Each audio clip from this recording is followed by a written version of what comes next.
وَقَضَىٰ رَبُّكَ أَلَّا تَعْبُدُوا إِلَّا إِيَّهُ، اور تمہارے رب نے یہ بات طے کر دی تھی کہ مت پوجنا کسی کو سوائے اس کے. پہلی کمانڈ تھی توحید. دوسری وَبِالْوَالِدَيْنِ إِحْسَانًا، اور ماں باپ کے ساتھ احسان کرنا. قرآن حکیم میں کم از کم 4 مقامات پہ توحید کے فوراً بعد اللہ تعالیٰ نے ماں باپ کا ذکر کیا، اور اس کا ضربہ سنام ایپیکس یہ ہے سورہ بنی اسرائیل. اس سے زیادہ کہیں نہیں ڈیٹیل آئی ہے، اور نہ سینسٹیویٹی کا لیول.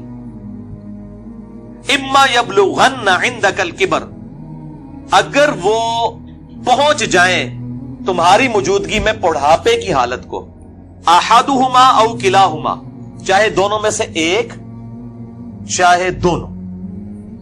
وہ صحیح مسلم میں حدیث ہے، آپ صلی اللہ علیہ وآلہ وسلم نے فرمایا کہ برباد ہو جائے وہ شخص جس کو ماں باپ دونوں یا دونوں میں سے کوئی ایک بڑھاپے کی حالت میں ملے اور ان کی خدمت کر کے جنت نہ کما سکے. یہ صحیح مسلم میں ہے. مسلم میں تو اتنی ہی ہے، لیکن ترمذی کے اندر اور مستدرک للحاکم میں وہ بڑی ڈیٹیل حدیث ہے کہ آپ صلی اللہ علیہ وآلہ وسلم 3 سیڑھیاں چڑھے. پہلی سیڑھی پہ فرمایا آمین، پھر دوسری پہ آمین، پھر تیسری پہ آمین. پوچھا گیا تو آپ فرمایا کہ جبرائیل علیہ السلام آئے تھے، انہوں نے کہا کہ آپ اللہ کے رسول صلی اللہ علیہ وآلہ وسلم میری دعا پہ آمین کہیں کہ برباد ہو جائے وہ شخص جس کے سامنے آپ کا ذکر ہو اور وہ آپ پر درود شریف نہ پڑھے، اللہم صلی علی محمد وعلی آل محمد. تو میں نے کہا آمین. پھر انہوں نے کہا کہ برباد ہو جائے وہ شخص کہ جس کو ماں باپ یا دونوں یا دونوں میں سے ایک کو بڑھاپے کی حالت ملے، ان کی خدمت کر کے وہ جنت تک کما سکے. میں نے کہا آمین. اور تیسرا، برباد ہو جائے وہ شخص جس کو رمضان کا مہینہ ملے اور وہ اپنی مغفرت نہ کروا سکے. آپ نے فرمایا آمین. مختلف طریق میں یہ ترتیب ڈیفرنٹ ہے. بہرحال یہ تینوں باتیں، اور مسلم شریف میں اتنے الفاظ ہیں، وہ صحیح مسلم میں کہ برباد ہو جائے وہ شخص جس کو ماں باپ دونوں یا دونوں میں سے ایک بڑھاپے میں ملے اور وہ ان کی خدمت کر کے بخشش نہ کر سکے. یہ تو ایک ہے. یہ سائملٹینیس کنٹراسٹ دوسری طرف یہ ہے کہ اگر وہ پہنچ ہی جائیں تمہارے سامنے دونوں یا دونوں میں سے ایک بڑھاپے کی حالت میں، فلا تقل لہما اف، ان کو اف تک بھی مت کہنا.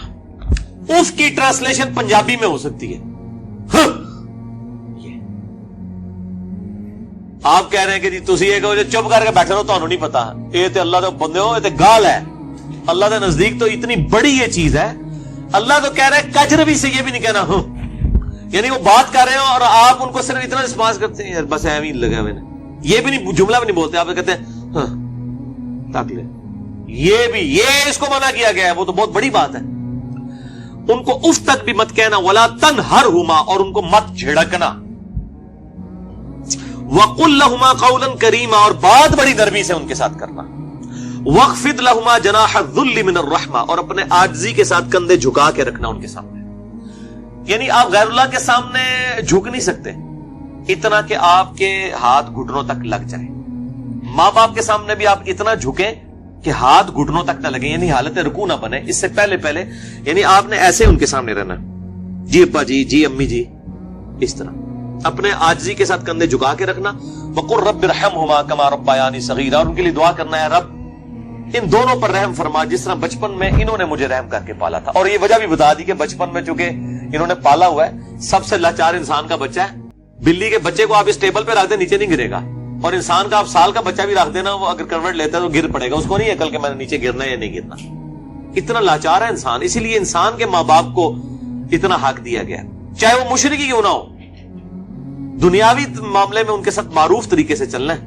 یہ حضرت لقمان کی جو نصیحت ہے، میرا بھی وہ لیکچر بھی ریکارڈ ہوا ہے، مسئلہ 176 میں نے بتایا. ربکم اعلم بما فی نفوسکم، یہ آپ کی بات کا جواب آ رہا ہے. تمہارا رب خوب جانتا ہے جو تمہارے جی میں ہے. ان تکونوا صالحین، اگر تم نیکوکار ہو، اچھے ہو، یعنی تمہاری عادت نہیں ہے بدتمیزی کرنے کی، کبھی کبھار کوئی تھوڑا سا سکپ آف لینگویج یا سلپ آف ٹنگ ہو جاتی ہے، فَإِنَّهُ كَانَ لِلْأَوَّابِينَ غَفُورًا، تو پھر بے شک اللہ تعالیٰ توبہ کرنے والوں کی توبہ کو قبول کرتا ہے. یعنی عادی مجرم نہ ہو. ان تکونوا صالحین، اگر تم عادی مجرم نہیں ہو، عام حالت میں تمہارا بڑا اچھا ایٹیچیوڈ ہے، کبھی کوئی اسٹیٹ آف مائنڈ ایسی تھی کہ کوئی بات غلط نکل گئی، فوراً توبہ کرو. توبہ اللہ سے بھی کرنی ہے، ان سے بھی معافی مانگنی ہے، اللہ تعالیٰ معاف کر دے گا. لیکن یہ معاملہ بہت سینسٹیو ہے جی. اب دیکھیں کہ ہم دنیاوی معاملات میں بھی، یعنی سوئی گیس کی وجہ سے آپ کو پتا ہے کتنے لوگ ہیں جن کے ساتھ ایشو بنتے ہیں. ہم کتنے وہمیوں کی طرح رات کو چیک کرتے ہیں یار کوئی کہیں پہ پائلٹ کھلا نہ رہ جائے یا ہیٹر جلتا ہوا نہ چھوڑ دیں پیچھے سے، وہ اگر لوڈ شیڈنگ ہوئی اور پھر گیس آئی تو آپ پتہ کتنے لوگ ہر سال مرتے ہیں، کتنی احتیاط کی جاتی ہے. چھوٹے بچوں کے سامنے ماچس لائٹر نہیں رکھا جاتا، تو احتیاط کرتے ہیں. تو آپ دیکھیں اس طرح کے اگر آپ احتیاط ماں باپ کے بارے میں کر رہے ہیں تو شاید سالوں میں کبھی ایک دفعہ ہو، لیکن ہر ہفتے ہی جھڑپ ہو جاتی ہے یا جب معاملہ ہوتا ہے تب جھڑپ ہو جاتی ہے، تو اس کا مطلب ہے ان تکونوا صالحین نہیں ہے آپ، لہذا آپ کی توبہ بھی کوئی قبول نہیں ہے، توبہ بھی نہیں ہے جب تک کہ ماں باپ صحیح طریقے سے معاف نہ کریں اور اپنی روش صحیح نہ کر لی جائے. تو اس میں یہ بہتر، یہ میں نے بھی دیکھا ہے، مطلب میری بھی ایک بڑی ایکسٹروورٹ نیچر ہے، تو مطلب بعض اوقات ماں باپ کو یعنی ایک بچپنے کی طرف سورہ حج میں آتا ہے کہ اللہ تعالیٰ رذیل عمر تک لٹا دیتا ہے کہ کئی چیزیں جاننے کے بعد کچھ نہ جانے. بوڑھے اور بچے برابر ہوتے ہیں. میری بھی یعنی الحمدللہ دادی ماں کی عمر 90 سال ہو چکی ہے. میں یعنی آج سے 10 سال پہلے دیکھتا ہوں اور اب ان میں کافی فرق آیا، یعنی بالکل بچوں والی آتے ہیں، چھوٹی چھوٹی بات کو مائنڈ کرنا. تو میں اپنے ماں باپ کو بھی سمجھاتا رہتا ہوں، وہ ابھی بھی ان کے ساتھ اسی طرح مقابلہ کر رہے ہوتے ہیں ادب کے دائرے کے اندر. تو میں کہتا ہوں ان کے ساتھ مقابلہ بنتا ہی نہیں ہے. جیسے چھوٹا بچہ تو آپ کو 5 دفعہ پوچھے گا کہ بابا یہ کیا ہے، تو آپ بتائیں گے پیار سے، پھر اس کی بھی آگے سے وہ کیڑے نکالے گا. تو اب وہ کئی بار بھول جاتی ہیں، مجھ سے بار بار پوچھ رہی ہوتی ہیں، تو میرے سامنے یہ آیات ہوتی ہے نا، تو میں وہ 10 دفعہ ایک بات اگر مجھ سے پوچھتی ہیں نا تو میں 10 بار جواب دیتا ہوں. میں یہ نہیں کہتا میں تو نکال بھی دسیا سی، کیونکہ ظاہر ہے کہ اس عمر میں پہنچ کے رذیل عمر میں یہی کچھ ہو جاتا ہے. تو انسان کو یعنی بالکل پازیٹیو رہنا چاہیے، ڈرتے رہنا چاہیے، کیونکہ توحید کے بعد قرآن حکیم میں کم از کم 4 جگہ اللہ تعالیٰ نے ماں باپ کے حق کا ذکر کیا ہے، اور جنت اور دوزخ ڈیپینڈنٹ ہو گئی ہے. ٹھیک ہے جی، اس حوالے سے تو بہت احتیاط کرنی چاہیے. سر اب اگر ایسا ہو چکا ہو اور والدین سے معافی بھی نہ مانگ سکے انسان، اور والدین زندہ نہیں سر، وہ ظاہر ہے معافی اس صورت میں نہیں مانگ سکتا نا اس وقت اس اسٹیج پہ. نہیں، بعض لوگ اس لیے بھی نہیں مانگ سکتے کہ وہ ماں باپ کو چھوڑ کے دوسرے ملک چلے گئے ہوتے ہیں. ہاں یہ بھی ممکن. تو وہ کلیریفیکیشن ضروری ہے. دیکھیں ماں باپ سے اگر ایسا ہو گیا تو فوراً سے پہلے ماں باپ کے لیے دعائیں مغفرت کریں اور ان کی طرف سے صدقہ اور خیرات کریں. جیسا کہ سنن ابن ماجہ میں حدیث ہے کہ یہ صحیح سند کے ساتھ ہے کہ ایک شخص کے مرنے کے بعد جنت میں کچھ درجے بلند کیے جاتے ہیں. تو پوچھتا ہے اللہ یہ میں نے نیکی نہیں کی تھی، یہ کیوں میرے درجات بلند ہوئے؟ تو اللہ تعالیٰ فرماتا ہے تیری اولاد نے تیرے لیے استغفار کیا تو اس کی وجہ سے ہی تیرے درجات بلند. اولاد تو انویسٹمنٹ ہے. صحیح مسلم میں حدیث ہے کہ مردے کو 3 اعمال کا ثواب ملتا ہے. نمبر 1 صدقہ جاریہ، وہ ملنا بھی چاہیے، اس نے خود کیا. امام بخاری نے بخاری لکھی ہے، ثواب ان کو ملنا چاہیے. میری اب ویڈیوز ریکارڈ ہو رہی ہیں، میرے مرنے کے بعد بھی لوگ دیکھیں گے، اس کا ثواب مجھے ملنا چاہیے کیونکہ میں نے الحمدللہ اس پہ محنت کر کے اللہ کے لیے اخلاص کے ساتھ ریکارڈنگ کی ہے. تو میرا ہی عمل ہے، مجھے مل رہا ہے، مرنے کے بعد بھی ملے گا. نمبر 2 علم کی بات، جیسے امام بخاری نے اب صحیح بخاری لکھی ہے تو وہ علم لوگوں تک پہنچایا ہے، ان کو مرنے کے بعد بھی ثواب ملے. کسی نے مسجد کے اندر کوئی پنکھا لگوایا ہے، صدقہ جاریہ ہے، مرنے کے بعد ثواب ملے. اور تیسرا کہا گیا نیک اولاد، نیک اولاد جو دعا کرتی ہے، نیک اولاد جو صدقہ کرتی ہے. مسئلہ نمبر 74 میرا بڑے لوگ دیکھ چکے ہیں، 1 لاکھ سے زیادہ اوپر اس کے ویورز ہیں اور اس کے کلپس تو لاکھوں تک ہیں. اس میں نے بتایا کون کون سے موڈ ہیں میت تک نفع پہنچانے کے. صدقہ و خیرات ماں باپ کی طرف سے کریں تو انشاءاللہ قیامت الدین اللہ تعالیٰ آپ کے ماں باپ کو آپ سے راضی کر دے گا.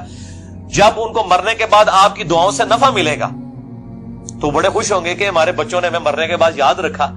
اور آپ کی دعاؤں کی برکت سے اگر وہ مشکل میں ہے مرنے کے بعد خدا نہ خواستہ اور وہ آسانی میں آ جاتے ہیں، اور اگر وہ آسانی میں ہے تو اس سے زیادہ آسانی میں چلے جاتے ہیں، تو وہ خود بخود آٹومیٹکلی خوش ہوں گے کہ میرے پتر نے میرے واسطے کیتا ہے، تو اللہ تعالیٰ ان کو راضی کر دے گا. اور ایک دوسری حدیث جو ابو داؤد میں ہے کہ ماں باپ اگر مر جائیں تو ماں باپ کے قریبی رشتہ داروں کے ساتھ اس نے سلوک کرو. ماں مر گئی ہے خالہ کے ساتھ اس نے سلوک کرو، باپ مر گیا تو چچا اور تایا کے ساتھ اس نے سلوک کرو. ایکویلنٹ وہ بھی چیز ان کے لیے آرام کا باعث ہے. اور دعا کریں، یہ جو دعا میں نے پڑھی ہے رب ارحمہما، اے رب ان دونوں پر رحم فرما، کما ربیانی صغیرا، اے اللہ جب میں بچپن میں چھوٹا بچہ تھا جس طرح انہوں نے مجھ پر رحم کیا تو بھی ان پر رحم فرما. یہ آپ تشہد میں دعا لازم کریں، ہم تو مانگتے ہیں چاہے ماں باپ زندہ ہیں مر چکے ہیں، دونوں صورتوں میں ماں باپ کے لیے دعا کرنی ہے. ہم لوگ سمجھتے ہیں بندہ مر جائے ادھر سے دعا کرنی ہے، اور بھائی زندہ ہے جڑا یہ مر گیا ہے، دونوں صورتوں میں دعا تو کرنی ہے. دعا کی ضرورت تو زندوں کو زیادہ ہے، اس لیے کہ مرنے والے تو چلے مر گیا، زندے بندے جو ہے وہ اس کے پاس تو چانس ہے کہ وہ اللہ کی طرف لوٹ آئے اور وہ گمراہی کا راستہ چھوڑ کے اچھائی کا راستہ، اور اگر اچھائی کے راستے پہ تو استقامت اختیار کرے تو دعا کرنی چاہیے. اور یہ دعا ضرور کرنی چاہیے، اللہم اہدنا الصراط المستقیم، صراط الذین انعمت علیہم غیر المغضوب علیہم ولا الضالین آمین.